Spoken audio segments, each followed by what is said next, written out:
talk to you a bit about her journey and where we're headed. And I've got lots of really great materials over here at the table. And thanks, Clint and Sarah, for letting us be here today.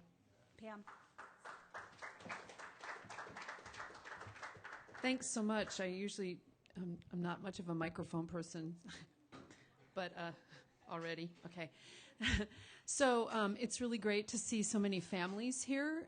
Families are why we do what we do, because we care about each other and we care about the world family and the future families and all that good stuff. So yes, I call myself the initial instigator of Prop 37.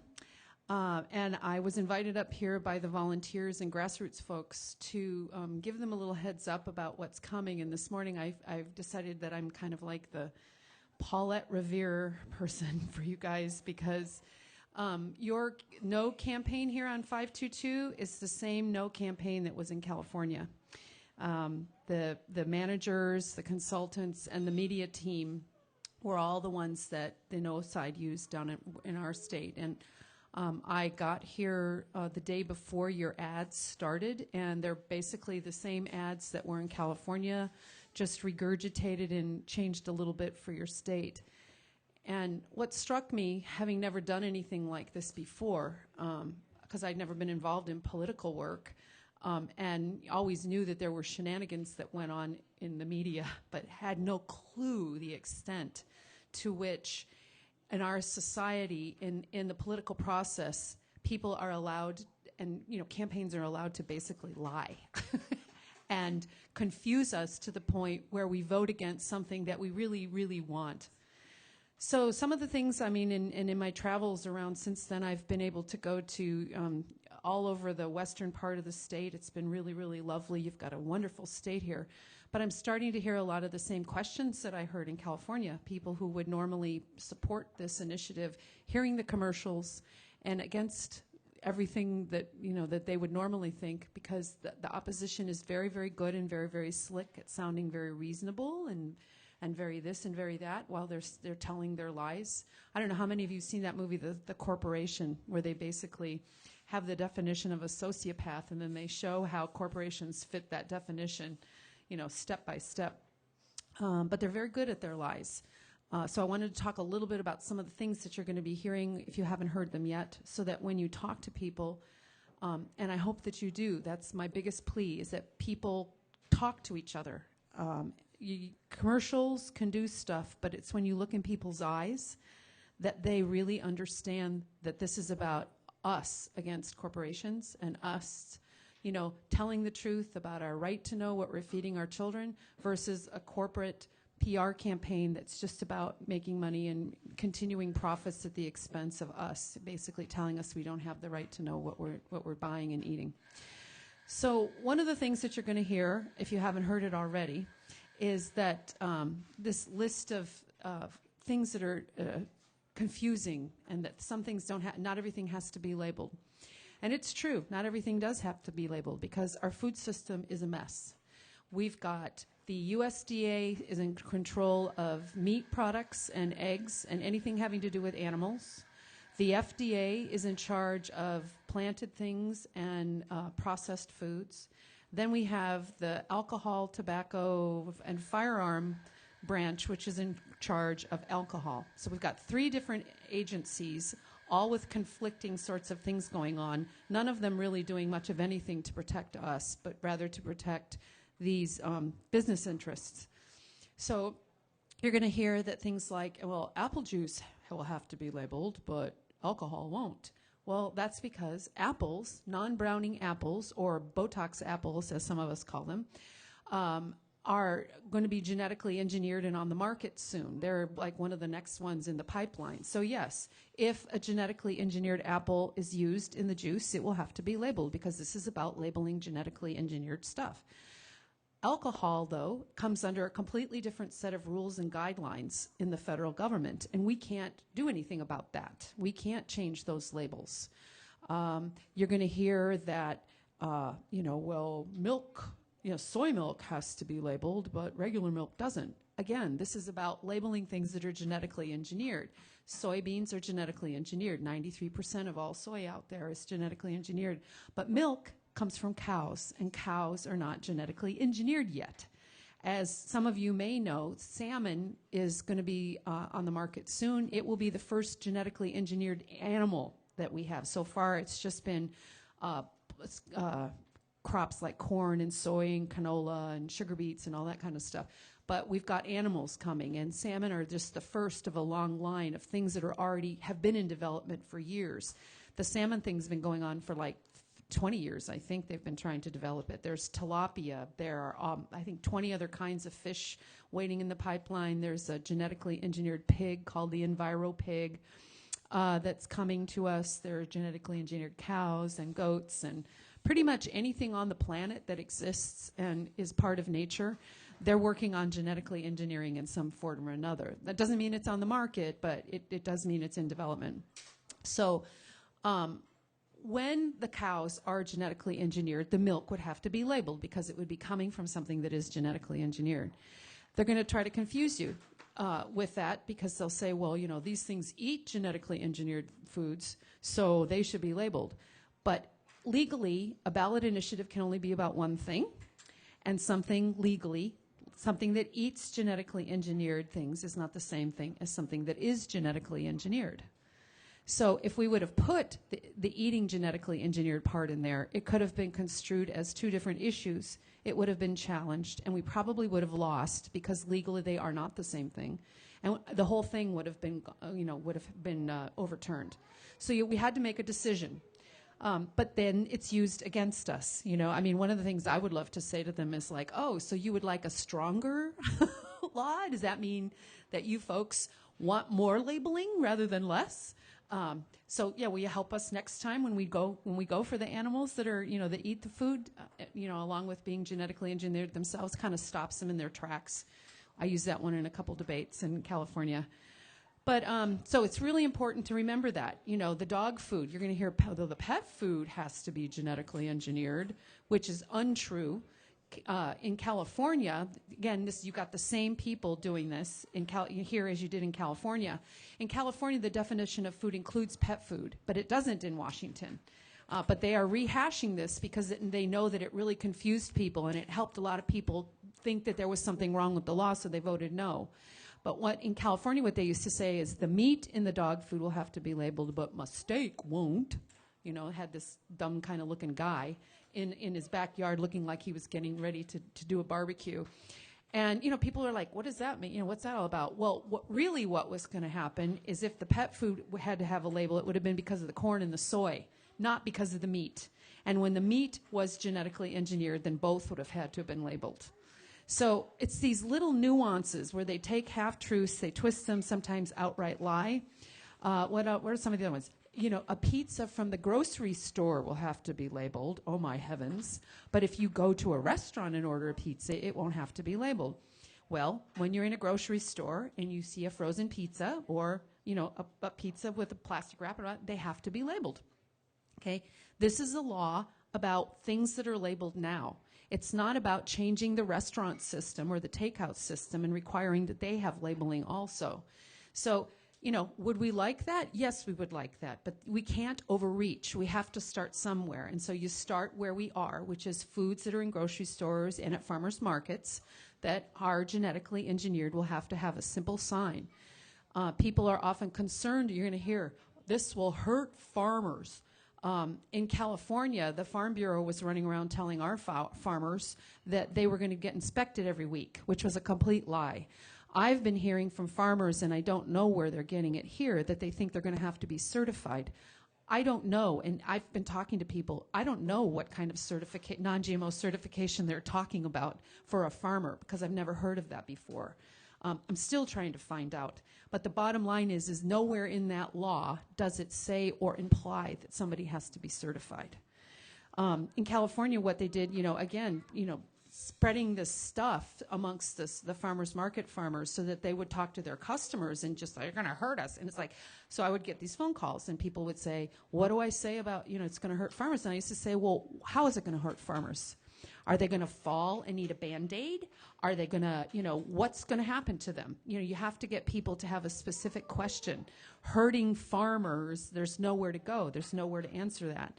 So if you get a specific question, then you can, a specific concern, then you can answer a specific question.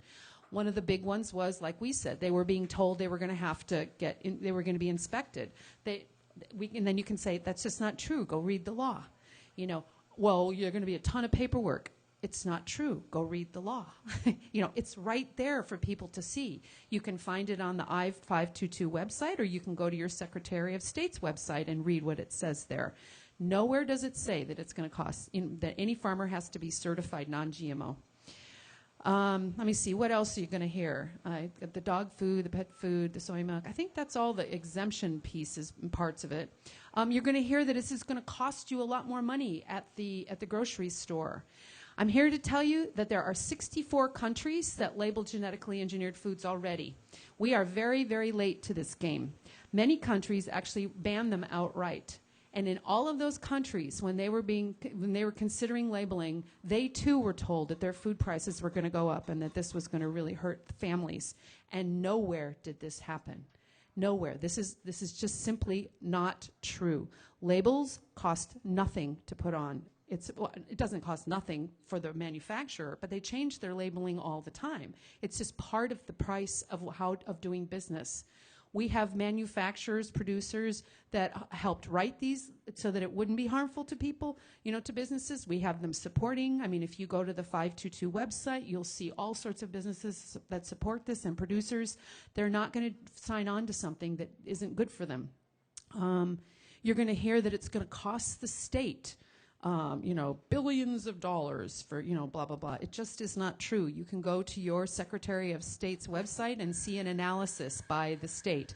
The state says that it will take 4.8 positions at the Department of Health, and that it will cost approximately, by those figures, it will cost approximately 10 cents a person in your state to enact this. So again, they call us fear-mongers because we want to put a label on our food.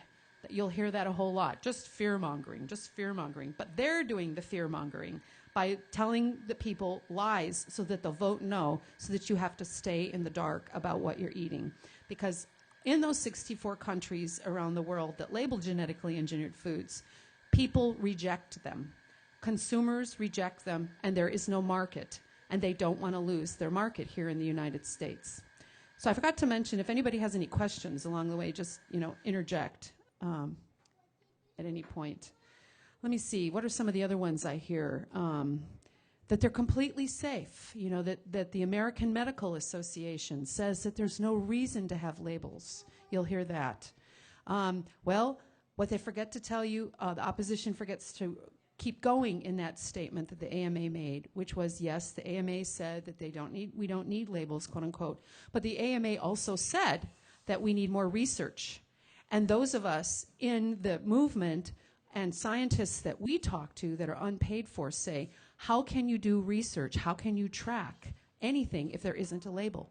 If a mom is feeding her child food and the child has an allergic reaction, the doctor has no way to link this particular food or ingredient with the allergic reaction if there's no label there.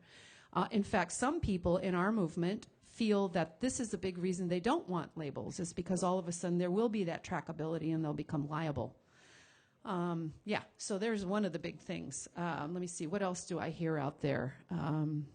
There's the Washington Research Council. I always forget the name of it because I just want to block it out of my brain.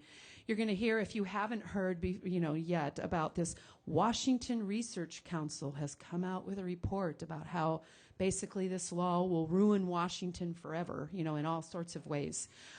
Really interestingly enough, if you dig a little bit deeper, you'll find that this was written by a front group for the biotech industry, pulling numbers out of nowhere, referencing another study that pulled numbers out of nowhere to give themselves credence. One of the studies in there that they reference doesn't even share who the authors are. So this is a totally bogus report put out by the industry to confuse people again and then make themselves sound important as an impartial sort of researching group. Since Prop 37, I've been learning all the ways that, have any of you heard of the movie The East? Have you heard about that up here? It's a really interesting film about corporate basically spying and infiltrating activist groups. And it's a really fun way to present what's going on out there in the, well, fun, I mean, it's kind of sad and tragic, but it's a really good movie that can show that. And I've been finding more articles, you know, WikiLeaks and the Snowden stuff and all that stuff is starting to really expose what's been going on in the corporate world and the collusion between corporations and governments. And I've been very intrigued. There's one of the companies that has donated heavily, one of the 5 chemical companies that has donated to the No part. You know, you guys know that the donors there are like the 5 chemical companies, the Grocery Manufacturers Association, which represents the junk food companies, and then like 2 individuals have donated to the No side, and then you've got like 3,700, you know, donors on the Yes side. But Syngenta is one of them, and there's an article, a couple articles that I've been reading about how they, whenever after an attacked scientists that questioned their product called atrazine, which is a hormone disruptor chemical thing, and just this concerted effort. So we know that they're out there, and they're going to be attacking the Yes side. So why be Debbie Downer and telling you all this stuff? So that you have an awareness of it, so that when you're talking to people, you can also tell them, you know, like to kind of question what they're hearing, and not to just automatically fall for all of the stuff that's, you know, all of the stories that are going on out there. Does anyone have any questions at all? Yeah?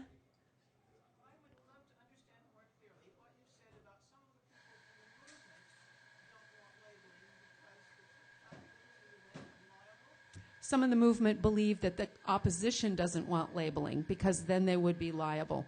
Okay, so,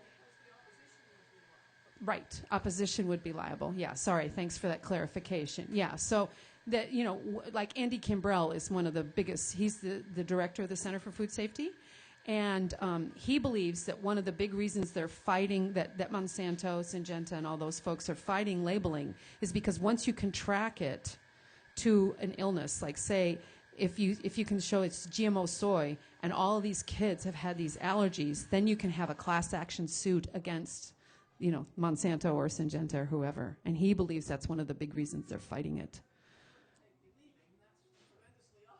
Yeah, so, yeah. Well, you know, we've got a lot of correlative, you know, but we don't have any, you know, like direct relationship. Did you have a question?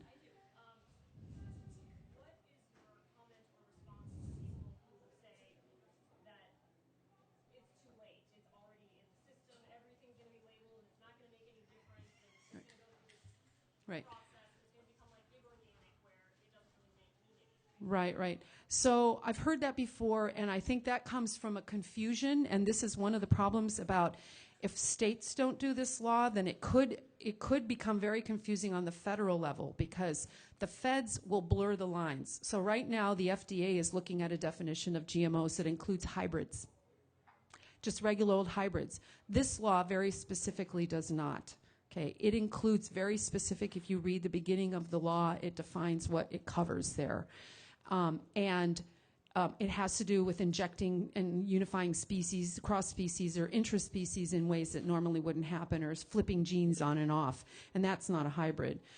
Right now, the only crops we have are corn, soy, canola, sugar beets, papaya, I always forget them, zucchini, crookneck squash, and cottonseed. And now we have sweet corn. Still, the majority of the food that we have, the whole food that we have in the grocery store is not genetically engineered. If you go in processed foods, yeah, it's like 80%. So the thing to remember also here, though, is this. In the countries that label, in particular the EU, they have developed different formulas for the same product. You know, so Matt Kraft has a macaroni and cheese over in the EU that has no GMOs, has no dyes, has none of the additives that we have here, and the children don't have the same kinds of reactions that they have here. Cornflakes, I mean, this is one to the cost thing, which I have. GMO Free USA is an organization that does a lot of groundwork, investigative sort of stuff, and they got people from around the world to take pictures of Kellogg's cornflakes boxes. And while Washington's was the most expensive, and it's the only one that has GMO corn in it. Italy, England, France, I forget, Belgium, all cheaper than ours here in the United States.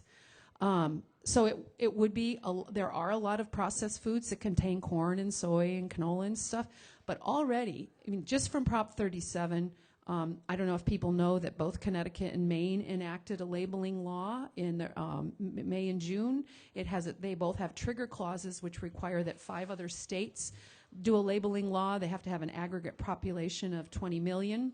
But, the industry is starting to see the way that things are going. I was pleased. I like one of those happy dance moments. After Prop 37, we tried to get legislation going in California. So we were talking to one of our state senators and her aides, and she said she had just been at a conference in Santa Cruz for farmers and, conventional sort of chemical farming. And there was a panel, and this guy from Del Monte was on the panel. And someone else on the panel mentioned that 37 hadn't passed. And there was a cheer that went up around the room. And the guy from Del Monte goes, He's like, they're going to come back. And they're going to win next time, he said.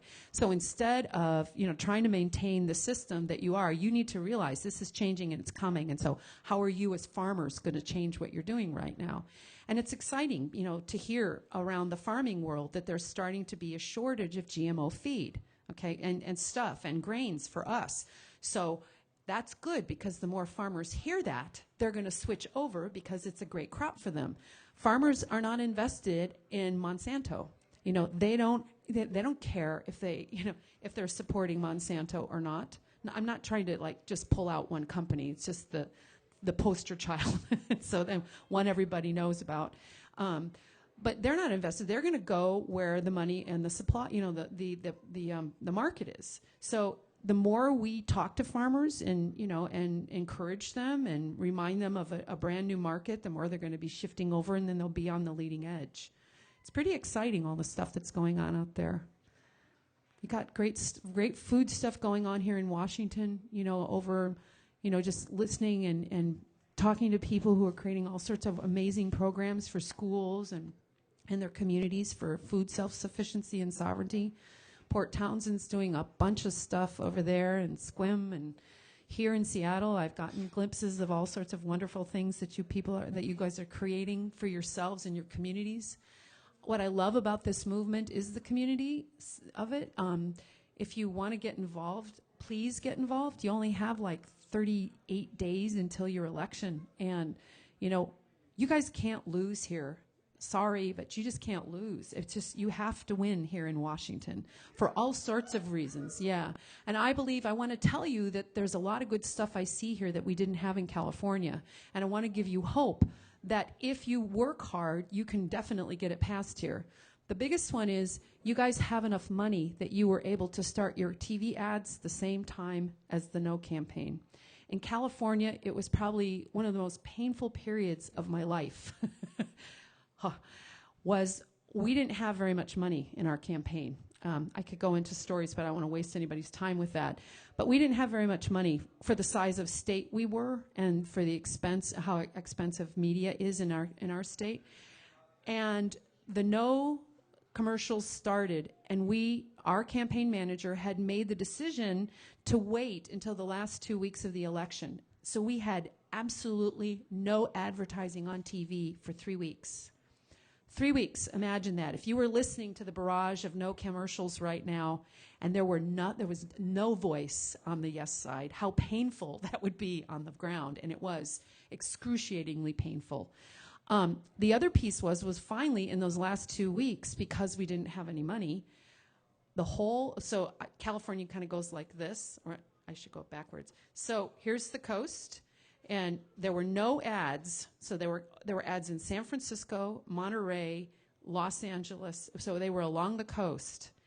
But from the top of the state, Sacramento up, Sacramento had no ads. Nowhere down the whole valley had any TV ads at all. Okay. It was bad. It was really, really bad. We were dying out there. So that's huge. Supposedly, from the after-election polling, We lost because we have mail-in ballots too, but we have about 50% of our ballots are mail-in. The other are on election day. It was determined that we actually lost at the mail-in beginning portion during that silence, but that we won on election day. The professional analysis is because the ads brought people back. I don't know what the real answer to that is, if it's just the population that votes early, voted no or whatever. But that's what happened. We did really, really well. I don't know if you noticed it, but as the days, you might not have been following it as hour by hour like we were, but the days after the vote got closer and closer and closer as they continued counting votes. And that was pretty exciting. The night of the election, it was pretty big spread, but then we ended up only being it was less than 3% of the vote that we lost by. It was like 2.4 or 5, something like that, which numbers-wise comes out to if we had 190,000 more votes, we would have won. Oh, this was another one. Why I think we lost those 190,000 votes. So in our state, Los Angeles is county is 22% of our whole vote. And it's mostly Democratic. And, this ethical opposition group, both the Democratic Party and the Green Party endorsed Prop 37.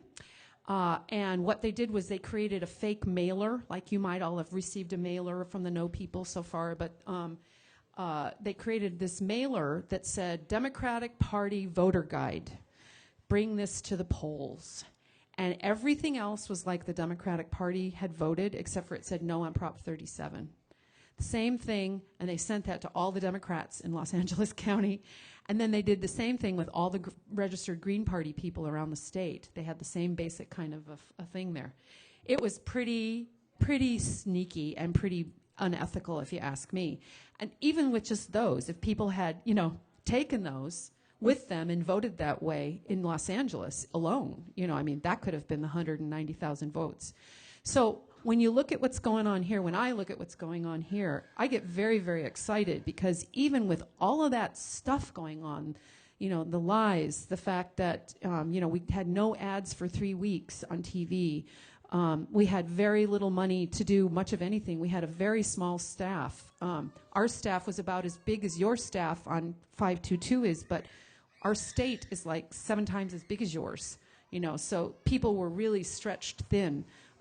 There was very little money for the ground to be able to do much of anything, and we had to raise our own money, like you guys, the ground has to here, but, like I said, it's a big state, when I see things ordered here, lawn signs ordered here, it's like by 1,000 or something, and there it was 20,000, and when we would order flyers for the people on the ground, it was by 50,000s, to get them out to everybody for all the activity that was going on. So it's a different critter. So you've got tons more resources. Your people are stretched on the professional level, but not as much as ours were. And all that matters, One of the things that I also agreed to come up here, though, was to sound the alarm very loudly. This is my Paulette Revere thing more than anything, is that the people in California got complacent. We gathered 971,126 signatures in 9 weeks, and then basically a lot of people thought their jobs were over. They just kind of disappeared because they thought it was a no-brainer. And I have a feeling that a lot of people in Washington feel like it might be a no-brainer too, because you've got, the progressive communities and, in the highly populated areas. You just did, marijuana and gay marriage, and of course, but you cannot rest on your laurels. You cannot. You've got to be talking to people all the time until they're kind of like sick of hearing you, like they want to run away when you come up, your friends, so that you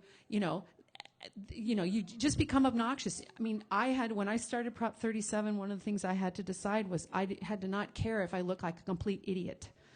And if you care about this issue, this is kind of the way you got to think, because if you hold yourself back, you might have lost a couple votes, and those couple votes might have been able to sway another 20 votes, and you multiply that by just the people in this room, you've got quite a few votes there.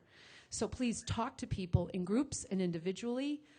You can go to the yeson522.com website, and if you have questions yourself, find out answers on how to answer them. If you can't figure it out, contact Rachel, and then there's Rob sitting next to her, who are really adept at answering questions that people might have.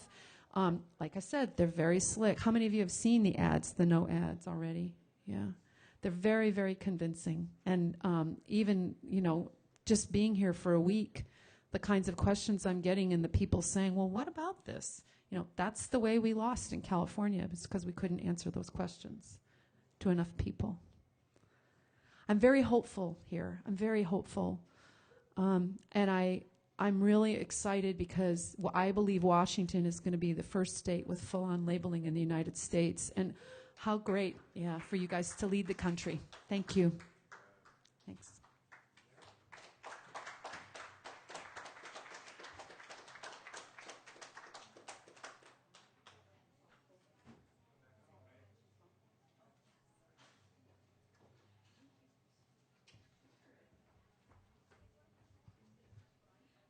Thanks so much, Pam. So I have a table set up over here with signs that if you live in an apartment or a townhome, you can put them in your windows. You can tape them in your car windows. You should see my car. It looks like a driving billboard. So I've got bumper stickers. I've got literature. If you still have questions, they've got some simple guides that will just kind of answer those 5 reasons why we should label GMO food and why we need to vote yes on 522. In case you were wondering, Pam had mentioned the Secretary of State. Her name is Kim Wyman. So you can go to her webpage and she has lots of information. Yeson522.com. It has tons of information. The phase we're in right now, if it's hard for you to come and volunteer at an event like this, or right now I have someone else over at Vitamin Life who's doing an event over there. We're ending out the farmers market season right now. We're out hitting the farmers markets for those last couple of weeks before fall kind of wraps up. If it's hard for you to get out there on the streets, our big thing is phone banking right now. So if you feel like you could take an hour or 2 at home and make some phone calls. East King County, which is our region, has 20,000 voters. They're swing voters. They decide in those last couple weeks before the vote. We need to convince them that this is just a basic right-to-know issue. We have a right to know what's in our food. Thank you so much, Pam, for being here, and I hope you'll come over, sign the pledge at the table, grab some materials. Just spread the word. Start getting the word out there. Let's make it happen. We could be the first state to really make this a success. Yeah. Thank you. Rachel and Pam, everybody.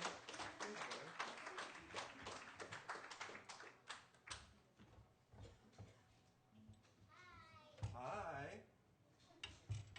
When I was your age, I grew up thinking that they were going to tell me that what I was eating was what I was eating. It's kind of ridiculous to have to actually ask for it now. Thank you, Pam, very much. And we are a place, Washington, where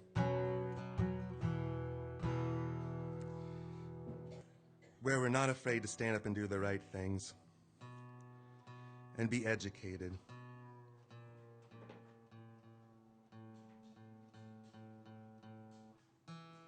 Next Friday night, the first Friday of October, we're having a big concert rally for Yes on 522. All day that day we'll be here. Yeah. And I got a bunch of great musicians coming in to play that evening.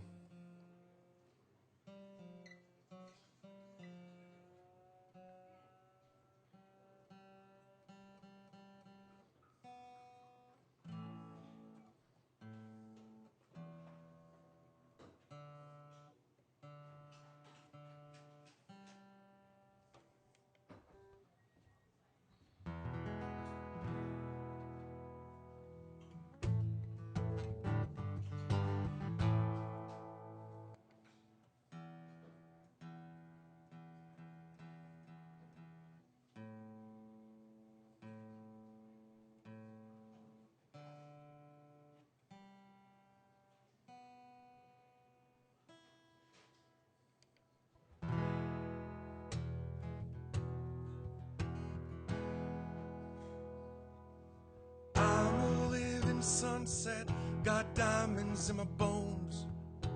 Push me to the edge, but my will is stone. I believe in a better way.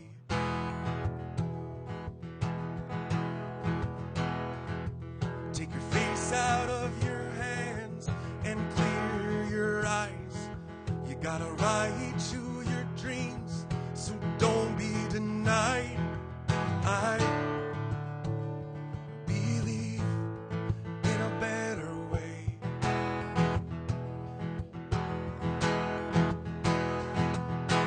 Fools will be fools and wise will be wise, but I will look this world straight in the eyes. I believe in a better way.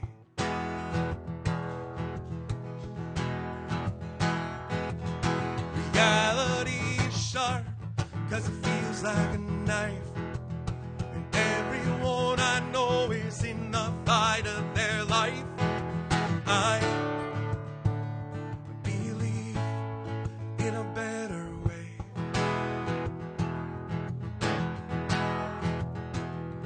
Oh, I believe in a better way.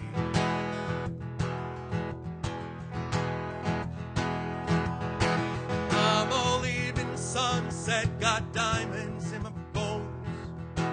Push me to the edge, but my will is stone. I believe in a better way.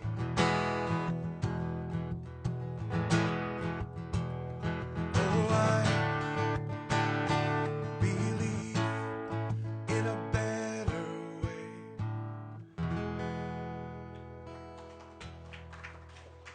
Thanks, guys. Thanks for being part of the discussion today, and let your friends know if they want to be part of the fight and the gathering next Friday night. And then in about an hour at 2 o'clock, we'll start an author talk this afternoon. One of the youngest authors that walks through our doors, a senior at Redmond High, has completed and released his first book called Attitude. I've read it. It's a great book, and he's here to do a talk in about an hour. So we'll keep the coffee talk going. Another round of applause for you and your neighbors today.